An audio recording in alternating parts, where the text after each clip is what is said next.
72-hour sleep ban. My birthday has always been connected to that gloomy season when a pleasant fall gives way to an early winter deterioration. The vibrant leaves wither away and are replaced by a brown shell. Nonetheless, birthday celebrations are expected. If one doesn't, it's odd. I don't. It's difficult to explain why I never celebrate my birthday, as my fiancée recently questioned. When you have experienced a traumatic event, everything somehow reminds you of that very time. Furthermore, even though I would really like to tell her about it, I doubt I could do so without coming across as insane. I assumed I would merely share my tale in an anonymous manner to start, then proceed in some way. I turned 13 that year. Every hour of the day, since You Been Gone, was playing loudly on the radio. I was religiously quoting How I Met Your Mother with my buddies. Being a child was enjoyable at the time. My big birthday plans were rescheduled for the following weekend because my birthday fell during the midst of the school week. I couldn't complain though. Tuesday birthday cake didn't seem like a bad idea. After I arrived home, my dad and I had a little celebration and exchanged some gifts. Score: my PlayStation 2 now has 2 new games. Before my planned bedtime, I had completed my homework and spent a few hours online when someone knocked on the door. To put it mildly, it was unusual for someone to knock on our door at 10 p.m. since we didn't often have guests. By the time I was halfway down the steps, my parents had already opened the door. There were 2 armed guards outside, and a man in a nice jacket with a clipboard. I kind of stumbled into the conversation. "So, we'll begin once you sign the consent form," the clipboard man stated. "Do you have any questions?" "This cannot be lawful," my mother remarked. "What kind of authority do you have?" "This is an emergency, ma'am. If necessary, we are allowed to bring anybody and everyone. But I can assure you that it will not be as enjoyable as what you could accomplish here in the comfort of your own house." The armed guys surged into the house as the conversation went on. As they touched and prodded, they asked questions as they went through a kind of checklist. We didn't have a satellite phone, but someone mentioned one. I ran back up the steps. I could see them installing wheel locks on our vehicle from my window. While they were checking some electrical equipment, I noticed that my computer's internet connection vanished. I feared they had also done something to our landline, but I didn't verify when my mobile lost all bars. They were placing us under lockdown and isolating us. I still had absolutely no notion who these people were. No ranks, badges, patches, or emblems were present. Just a group of somber-looking men wearing windbreakers and clearly holstering their guns. A few minutes later, one of the men came into my room. Despite my parents' severe anxiety, they were instructed to wait outside. He looked like he could murder me with his bare fangs if necessary, and he was around 6'4". He began searching through my belongings without saying anything. "Do you have a walkie-talkie?" he inquired. "Are there any projects related to radio science?" I shook my head, saying, "Nope." "A PlayStation 2 that I have? That can be posted online, correct?" my mother added before I had a chance to respond. She declared, "We don't let him play online games. It is incapable of doing that." He withdrew the power line and placed it in a zippered bag with the keys and other trinkets they had gathered, as if to be sure. It seems that they weren't taking any chances and that I wouldn't be playing my new games anytime soon. We were ordered to assemble downstairs while they completed their spontaneous house inspection. The room became eerily quiet when the upscale man with the clipboard cleared his throat.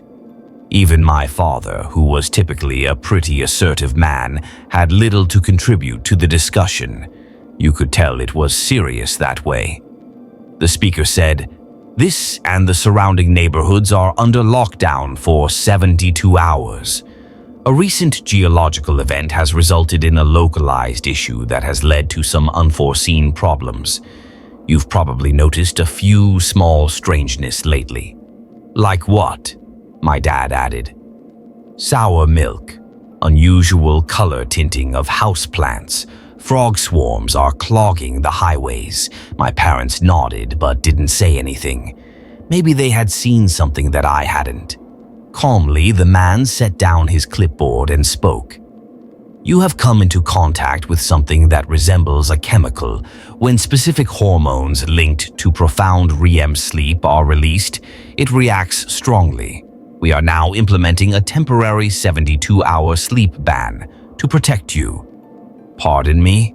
One of the armed men stepped forward, but my dad took a step back. Before things could get out of hand, they both stopped. One of the armed men stepped forward, but my dad took a step back. Before things could get out of hand, they both stopped. You have roughly 63 hours left to go because the exposure was about 9 hours ago. That will be Friday at around 1 p.m. There's no way that we can. This cannot be negotiated. This has to do with your safety, sir. I can assure you that our emergency health service site will not be enjoyable. For the length of your exposure until the event has ended, you will be chemically induced into not being able to sleep. It may result in permanent brain damage. Each of us received a folder outlining our rights and obligations. 3 documents were in an unmarked red folder. One stated that they had the power to compel us to do this. Another that we had already signed the consent forms, and a third was a form that specified the precise time at which we might sleep. Additionally, there was an inventory sheet outlining the things we needed to return at the conclusion of the quarantine. A box containing 50 glass vials, some sort of 4-hour booster shots, was left behind. The guy said that if my mother was pregnant, she should not take any at all, and that children under the age of 7 should not take more than 1 every 7 hours. Fortunately, my mother was not expecting. I am the lone child. Fiber bars containing a hormone supplement of some sort were also provided to us. Warm, yet unbranded and unmarked. They might have been manufactured recently. At best, the packaging was shoddy. I could tell my parents were excited to hear the fancy man's explanations, but I only understood half of what he was saying. I turned my attention to the armed guards instead. They appeared worn out. Perhaps they were prohibited from sleeping as well. One of them was blinking one eye at a time, his lips open and nearly drooling. I was so sure he fell asleep for a moment that he decided to go for a walk outside. I'm not sure if we can pull this off, my mom grumbled. It's a lot to ask, considering we've just... You must phone this number if you are ever unable to do this. The man pointed to the last line on the folder's last page and remarked, It's the only number that works. A person is in grave danger if they fall asleep and are not able to be woken up in a few minutes. If that occurs, do everything in your power to keep them awake until we can come retrieve them. Then they'll be taken to our location in Mankato, where they will be kept awake by chemical means. What occurs then if someone fails to show up? My mother inquired. What if we all simply go to sleep? The man tapped his pen on the clipboard and shook his head. They'll probably pass away. Others may as well. The guard came up to me with the zipped bag and gave me back my PlayStation 2 power cable while they walked into the kitchen to clarify the situation. I felt him pat me on the shoulder. He stated, I checked with the tech team. You're ready to leave. Additionally, happy birthday. It had nearly slipped my mind that it was my birthday. Although I was grateful for the gesture, I was unable to grin. I was too scared to talk, and too many questions were brewing in the back of my mind. Before the men left, they most likely spoke for another 20 minutes or more, leaving my parents and me alone ourselves in the kitchen. Beneath the kitchen fan, my mother was smoking. The only 2 occasions I had witnessed her smoking were when she lost her job and when her father fell ill. There was no better indicator that something was amiss than smoking in the kitchen. Dad was seated looking at the booster shot package with his arms folded. At last, my father stated, This is not a joke. This is a major matter. To get through this, we will all need to support one another. Mom's hands were shaking, but she didn't say anything. She had been in tears. Her trembling caused the ash from her cigarette to fall onto the stove instead of the ashtray. Dad went on, "We can't be by ourselves. We'll try our best to stay occupied. No matter how many games you play, you will never be able to fall asleep." I answered, "They returned my power cable. Does that imply that using the PlayStation is acceptable?" Mother coughed. "It's all right. Don't worry, honey. Engage in your games. I didn't realize what the big deal was for the first few hours. No bedtime, no more school for the remainder of the week, and unrestricted screen time. It didn't sound too horrible. Late into the night, I played games. I had a great time playing Sly 2 and Ratchet and Clank. I also purchased one of those fiber bars and some snacks. Although they tasted like raisins and twigs, they helped me to relax. I wasn't exhausted, but it helped me concentrate. Additionally, it made closing my eyes more difficult and caused my eyelids to itch. Throughout the night, every light in the home remained on. In an attempt to keep me interested, Mom and Dad continued to play music on the stereo downstairs. I believe it was more to their advantage than mine because I was already sufficiently involved in the games. Dad had his first booster shot around 5 in the morning. He was swearing quite loudly and I could hear it from above. Those things apparently tasted like death mixed with stale rice. About 30 minutes later, Mom took her first boost, but she combined it with orange juice. That must have been helpful. Even I was experiencing it by 7 a.m. Playing games like that all night on a school day was something I had never done before. Yes, I have thrown all-nighters with my pals, but we normally planned ahead for them. I could so feel myself falling asleep during the early hours of the morning. My parents decided to take action after periodically checking up on me. We pretended that we had already gone to bed while enjoying a family brunch. Mom remarked, "You're always grumpy in the morning." Try to visualize. This is exactly that, another grumpy morning. I was positive that one of the boosters had been inserted into my cereal. I knew that none of them had yet to take a second vial when I noticed 3 empty ones on the counter. I had no choice but to try, though. The containment process wasn't even halfway complete yet. We could hear noise outside while we were finishing our meal. I watched through the hallway window while I was upstairs brushing my teeth. Our neighbors were involved. Crawling out his home door was Larry Peterson, 55, who worked the fishing supplies at the nearby mini-mall. Something blue and black was being thrown into the sidewalk by him. Attempting to start a lawnmower was the most physically taxing thing I had ever seen this man do, and now he was crawling on all fours as if his life depended on it. From inside, I could hear his wife yelling. I couldn't hear what she was yelling at him. In a display of athleticism I had never witnessed from him before, Larry stood up and nearly jumped into the back of his pickup truck. His wife was speaking, but I couldn't hear her until she left the home. "Hey, Larry!" she sobbed. "Larry, get up!" I watched Larry Peterson grab his wife by the hair, take a tool, and exit the truck. My eyes were suddenly shielded by a hand as my father pulled me away from the window. A loud laugh that I had heard 1,000 times before, followed by a scream that turned into a gargle. Every time my dad attempted a poor pun, Larry Peterson would laugh, the same kind of laugh. My mental image of what had transpired was not a pleasant one. My father turned me around and looked directly into my eyes. He had lines on his face that I had never seen before, so I knew he wasn't himself. He said, "Stay with Mom and me. Avoid looking outside. People are becoming ill." "Dad, are we getting sick?" I asked, letting out a yawn. To make sure I was listening, he gave me a slight shake. "We'll be all right," he said. "It will only take time. However, I don't want you to witness harm being done to others. Larry doesn't feel good." The front door was knocked on. Mom hid in the bedroom as Dad took the lead. I recall staring over the railing to the floor below while perched atop the steps. The door was pounded violently and angrily. From the opposite side came Larry Peterson's quiet laugh. He simply banged on the door with his wrench and laughed as he attempted to enter without saying anything. He rattled our windows as he walked around the home. We heard a car roll up before he had gone too far. Something popped, but it wasn't a gunshot. They tased him, I believe.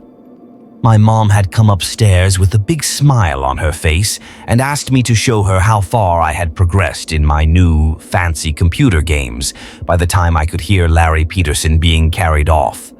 I didn't mind, even though it was obvious she was trying to divert my attention. I wanted so badly to be distracted at that moment. I could picture Larry Peterson standing on the other side of the front door, holding the wrench in a frenzied grasp, his white t-shirt marred by the weird black and blue substance he had vomited. It was made of solid metal and as big as my arm. Even though I had never thought of it as a weapon, the thought chilled me to the bone. Had Mrs. Peterson been murdered by him? Why? I played video games with Mom for the next few hours. We came up with a plan, too. We chose a viewing schedule after going through our old DVDs. We were not allowed to leave the house, even though she had previously scheduled a walk. I received the impression that there was something outside the Petersons' house that she didn't want me to see, but she wouldn't explain why. Perhaps bloodstains. I was too scared to ask. I could tell it was wearing on my parents, even though they did their best to maintain the good vibes. The majority of the time, my dad was just standing there, leaning against the door and gazing straight ahead as if he were in a daze. Mom was counting down the minutes before her next booster shot, so she attempted to keep herself busy by playing games and watching DVDs with me. They made me nauseous, so I wasn't keen to take one. Our journey lasted until midday. Dad continued washing his head with cold water because he couldn't stay awake. He made an effort to stay occupied by doing some chores he had put off until a rainy day, but there were always interruptions. At one time, someone was using a high-pressure water hose to spray our front door and windows, probably to remove any remaining evidence of Larry Peterson. We could also hear sirens in the distance. In addition to the occasional phone call, there were dog patrols moving up and down the street. Someone called the one number that was still operational to confirm that everyone was awake and present. Mom had stomach issues by the time it was time for dinner. She was struggling with abrupt changes in scent, and her shaking had gotten worse. Dad continued to massage his eyes, check his watch, and get up to walk around every 10 minutes or so. We had agreed that after supper we would play board games, but Mom was having a hard time not vomiting up. We just reheated a lasagna that we had made a few days earlier. My mother prepared delicious lasagna, so I didn't mind, but when I watched her struggling to keep it together, I immediately lost my appetite. She continued to make this strange chugging sound and drool. Her blinking grew progressively slower. She simply fled the kitchen and locked herself in the bathroom when her father tried to get her to eat one of the fiber bars. For a while, it was touch and go. As my father attempted to persuade her to unlock the door, I could feel my heart pounding, but she was unable to do so. She eventually stopped answering. She was already asleep when Dad used a hammer to break the handle, but it was too late. Through the door, I could hear it. Mom had hardly been asleep for a few seconds when the door exploded open. No more than a minute. However, she was leaning her head back while sitting on the toilet, and she was speaking. Her fingertips, which protruded over the border of her lips, were black and blue. Her throat twitched. She tilted her head forward and coughed as soon as her father grasped her. While shouting at me to wait in the other room, Dad scrubbed her face in the sink. I just sat there for a few minutes, prepared to either run or hide. I reasoned that it might have been too late. Similar to Larry Peterson, she might have already been impacted. Their voices fluctuated between anger, desperation, and sadness as I heard them fighting in the other room, and I was at a loss for what to do. They sat me down when they eventually got back and assured me that everything would be all right, that we were in the home stretch, and that we were about halfway through. The way they expressed it was so gentle, considerate, and nice, but my thoughts were a million miles away. All I could think about was that weird sound I kept hearing in the background, and I had a hard time concentrating. Something outdoors.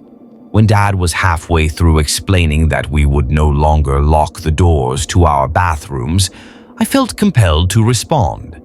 Even though there was only a faint click, it was obvious. I kept hyper-focusing on small details instead of the big picture, like a real discussion happening in front of me. Perhaps it was the booster injections. A loud bang sounded less than a second after I closed my eyes. We were being shot at. Only a few rounds were fired, but we fell to the ground. One shot cracked the kitchen glass while the other lodged in the front door. Outside, there were noisy voices, giggling uncontrollably. They were conversing, but their words hardly made sense. She sounded as though she was trying to speak while holding food in her mouth in one of them. As 2 more shots were fired, one of which struck the kitchen light, Mom and Dad remained silent. It gave out with an electric spark, causing the majority of the kitchen to go dark. Someone was sprinting down the street, and I could hear them laughing. There was more gunshot in the distance. Perhaps someone was shooting back. "We can't remain here," Mom said. "We must give them a call." "Want to see the location where Larry was placed?" Dad replied. "To be surrounded by these individuals in an entire hospital?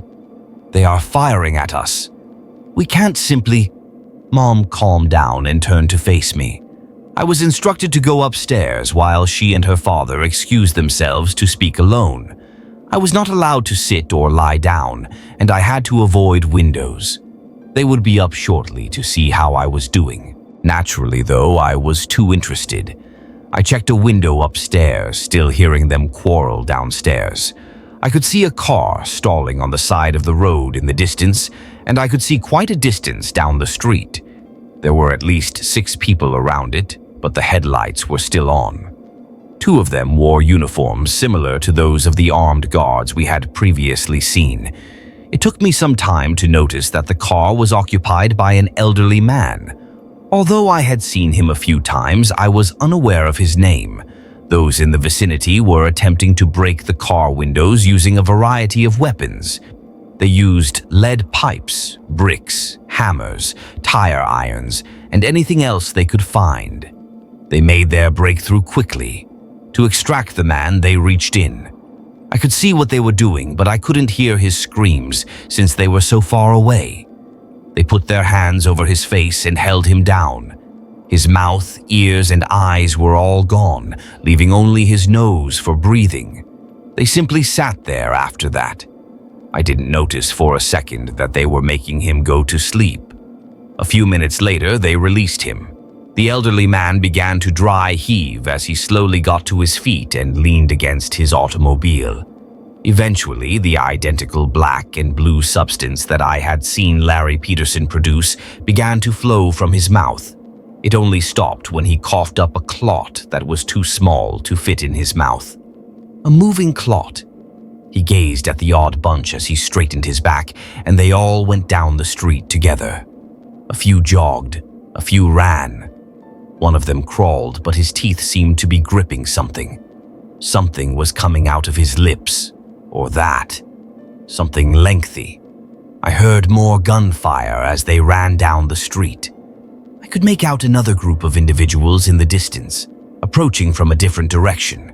At least a dozen, but they're going in a different way.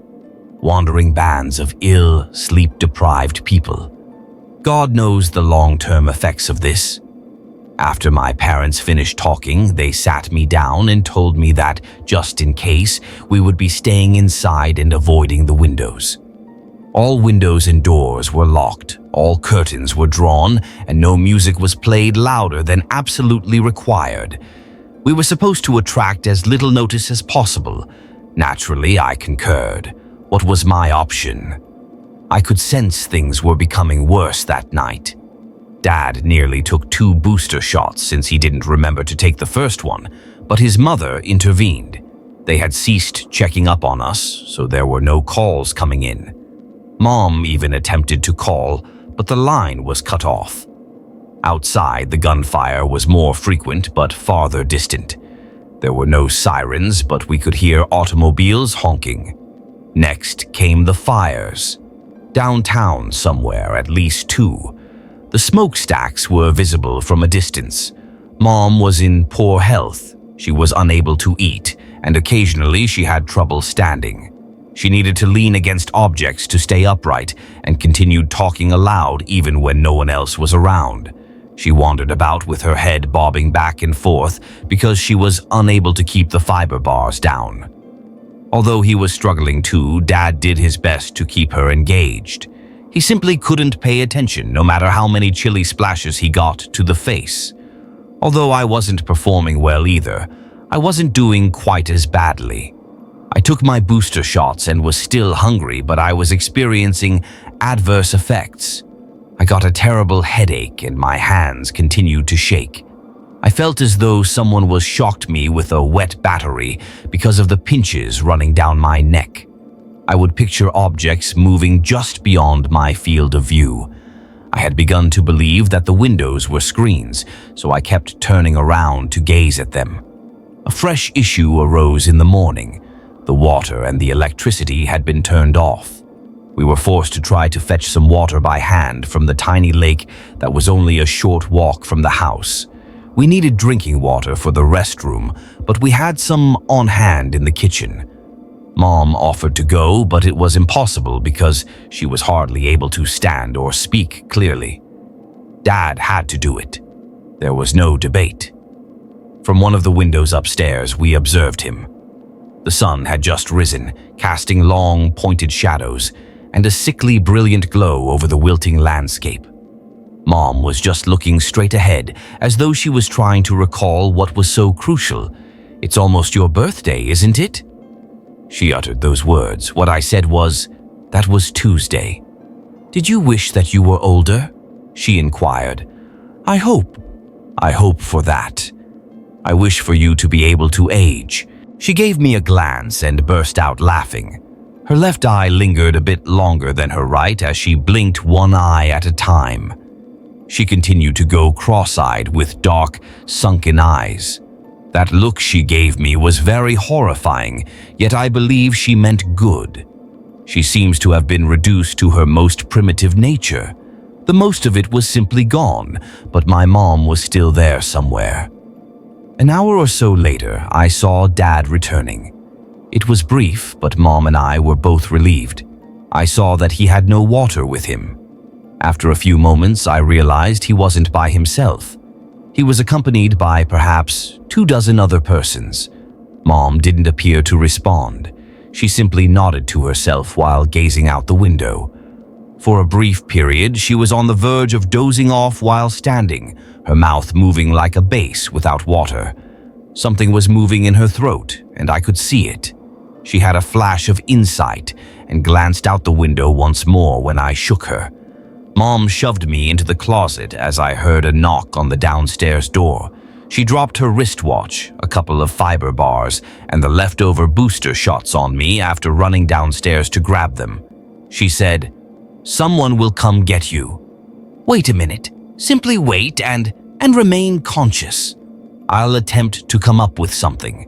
Before she closed the closet door, I had no time to object. Downstairs, I heard a key slide into the lock. Although Dad might have forgotten his identity, he still knew how to use the house keys. I simply listened while sitting in the dark. I wanted to avoid becoming too comfy, so I curled into a ball. The sound of furniture being turned over reached my ears, strange voices shouting profanities or nonsensical gibberish. I heard someone throwing something, then there was a fight. Someone else kicked the bathtub repeatedly as they hurried up the stairs and entered the bathroom. First, a woman, then a man, yelled. A gunshot was heard and then windows were broken. Perhaps they were holding someone down. as they had done with the elderly guy outside the previous evening, since I heard a muffled scream. I must have spent hours sitting there. It was difficult to determine whether or not my eyes were open in the darkness. I couldn't tell if I was dreaming or if I was actually hearing something outside. Though they didn't seem to make sense, I could hear murmurs and voices. At times, I pictured people waiting outside my door, requesting the cheat codes for the games I had previously played. My mom's wristwatch was the only thing keeping my dwindling sanity company, and I was hardly able to read it. Time went by in such an odd way. For what seemed like hours, I could be lost in a thought, yet it was just minutes. 2 hours could pass by the time I realized I was looking straight ahead. Like a chant, I kept saying the following hour that was set aside for the booster shot. However, things were becoming more bizarre. The clock would reverse itself. I picture a pair of white eyes sitting across from me, peering back at me from the shadows. I started nodding off after hearing tiny voices telling me to sleep. Something was shifting inside of me like a hand attempting to slide into a glove. At last, I gave up and left the closet. I pulled the fiber bars and booster shots along in a plastic bag, scarcely able to stand. I needed to see something, regardless of who was downstairs. I required some sort of stimulation, like light. The entire house was destroyed. All of the furniture is broken. All the lights went out. The entrance door hung on a single hinge, and the walls were splattered with blood. Our picture frames had been flung like ninja stars throughout the room, and every window had been destroyed. The most peculiar, though, was a strong odor emanating from the kitchen. I wasn't sure what it was at first. Although it had the improper number of limbs, it appeared to be a person. I tried to force myself to focus and adjust for a few seconds before realizing it was a dead body. A young man sprawled on the kitchen floor, a knife protruding from his chest. One side of his expanded jaw was shattered. Out of his throat, a blue and black arm extended upward to seize his own skull. Something shifted within me. I wasn't sure if it was me or anything else, but something about what I was looking at bothered me. I used a fiber bar to try to press it down, and oddly, it worked. In a trance, I walked outside. I was at a loss for what to do. A part of me wanted to leave town while another half wanted to find my parents. My options were to find a bike, simply start walking, or take the bus. There were no buses to catch, of course, but my sleep-deprived brain was no longer able to distinguish reality from imagination. It was one long, living nightmare all night long. I kept seeing images of things emerging from the shadows. Voices told me to run, to stop, to turn around all at once, and none at all. I was having trouble staying balanced, and I would fall asleep if I stopped for even a second. I had to continue. I even had an additional booster shot, which only caused me to perspire and have a strong joint discomfort. I knew I had made a foolish mistake. I went past the park in a shortcut. Faces were emerging from the trees. I noticed a man on the gravel path, face down, with an arm emerging from his mouth and pulling him forward. Like a crazy kid trying to make the biggest splash possible, I witnessed a man beside the lake continuously slapping his arms against the chilly water's surface. There was some truth to it. Not all of it was. I was unable to distinguish between the two. No more. At least 24 people were gathering outside a blazing building when I eventually made it downtown. They all had blue and black arms that extended from their mouths toward the flames as though air were being slowly drawn toward them. Without saying a word or making a sound, they leaned back and forth in sync, cheering whatever mayhem they'd made, like human kelp swimming against an invisible current. I could still hear them, though. Greetings, beckoning me. Every voice is different and is brought to me by an invisible breeze. Come nearer, it pleaded. This is where you belong. The voices increased in volume as I turned away, in a desperate situation. Screams clamoring for my devotion and attention. Some of them originate from the rumble in my gut, while others come from the outside. It chuckled. It's already here. It will always be there. It will never go to sleep. It will never end. They extended their hands to me. Every window has a face. From under the concrete came voices, fire, damaged windows. I crept past cars that had burned out,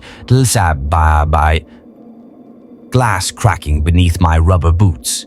It was dark, brilliant, and dark once more. And eventually I gave in. Despite the sensation of concrete on my cheek, I was unable to rise up. I was unable to move my legs. I was unable to open my eyes. Indeed, the voices chuckled. Come on, visit us. Join us in burning. Then there was darkness. I have no idea how long I was away. Hours, perhaps a half day. A man came running toward me as I woke up, wondering how I was doing. I was surrounded by warm light as a car came to a stop. A colony of frogs by the side of the road gazed at me. My gaze settled on a blotched sunflower in the distance. It was now blue. It's odd that the most noticeable changes go unnoticed until they look directly at you. As it turned out, I had been awake long enough for the majority of the effects to go through my system, and exposure had occurred at least 6 hours earlier than the man with the clipboard had anticipated. About 9 miles from my home, I was discovered asleep on the side of the road. Although I did have a painful sleep deprivation, my effects were not nearly as severe as those experienced by the majority of the community. You've probably heard of it. They dubbed it riots. Another disaster in a low-income neighborhood. I doubt it even made national headlines. Those who died of it too soon suffered irreversible brain damage, though it was difficult to determine whether it was due to the sleep issue or the emotional trauma. Larry Peterson was never the same. In any case, he would need a nurse to visit him a few times a week for the remainder of his life. Even Mom and Dad weren't entirely safe. After that night, Mom started to have narcolepsy of some sort, falling asleep on her own at the most inconvenient times. Dad lost his ability to smell and taste. They still struggle to describe the specifics of what they went through. For them, it was like falling asleep and waking up in a hospital bed after the most terrible nightmare. I occasionally question whether I actually fell asleep. I witnessed a few things that were so bizarre that it was impossible to determine if they were real or not. I can clearly recall the hands waving back and forth outside that downtown burning building. It has to be authentic. It was a burning building. I find it difficult to look back on this, as you may imagine. I get this cold feeling in the pit of my stomach when I think about it too much. As if a tiny part of me thinks this is all just a big nightmare. That someone is waiting for me outside the closet, and that I'm still only a tick away from waking up. Or perhaps there is something inside of me that is just waiting to take control. It might only be a night away.